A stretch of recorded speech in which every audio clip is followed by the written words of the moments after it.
মিতু এবার চক্রান্ত করেই পারির একটি স্কেচ ছিঁড়ে ফেলবে আগামী পর্বে। বিস্তারিত জানতে সম্পূর্ণ ভিডিওটি দেখতে থাকুন। আসসালামু আলাইকুম প্রিয় দর্শক, সবার কি অবস্থা? হাজির হয়ে গেলাম দীপ্ত টিভির নিবেদিত দেনা পাওনা নাটকের 219তম পর্বে কী সব ঘটতে চলছে তার অগ্রিম খবর নিয়ে। অলরাইট, এই পর্বে আপনারা দেখতে পারবেন রিয়ার বাবা যখন পারির হাতের স্কেচগুলো এনে নিচে ফেলে দিবে, তখন পারিকে দেখা যাবে সে সবগুলো স্কেচ কুড়িয়ে হাতে নিলেও সে ভুলক্রমে একটা স্কেচ হাতে নিতে ভুলে যাবে, কারণ ওই স্কেচটি সোফার নিচে পড়ে যাবে।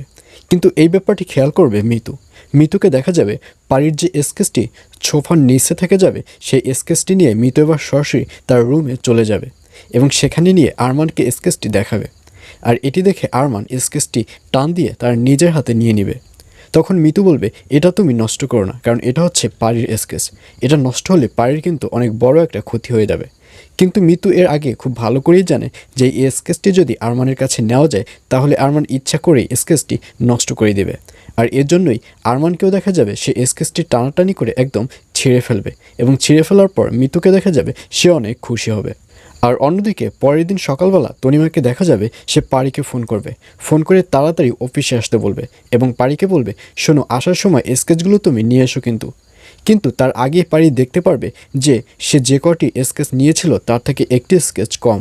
আর এটি দেখতে পেরে পারি বলবে, আসলে তনিমা একটা ভুল হয়ে গেছে। তখন তনিমা বলবে, কি ভুল হয়েছে? তখন পারি বলবে, আসলে আমি সবগুলো স্কেচ নিয়ে আসবো ঠিকই, কিন্তু তুমি যে স্কেচটি দিয়েছিল সেটা আমি ভুলক্রমে হারিয়ে ফেলেছি।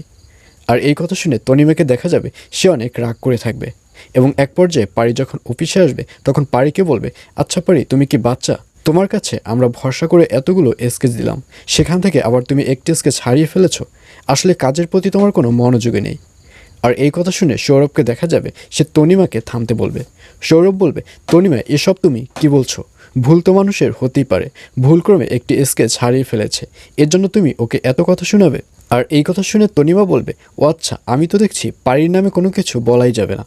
আজকে পারি যে ভুলটি করেছে, এই ভুলটি যদি আমি করতাম তাহলে কি তোমরা চুপ করে থাকতে? পারির ব্যাপারে সব কিছু ছাড়, কিন্তু আমাদের ব্যাপারে এক টাকাও ছাড় নেই। এইসব বলে পারিকে অপমান করতে দেখা যাবে তনিমাকে। আর এছাড়াও থাকবে আশ্চর্য সকল ঘটনা। সুতরাং সবাইকে দেনা পাওনা নাটকের আগামী পর্ব দেখার আমন্ত্রণ রইল।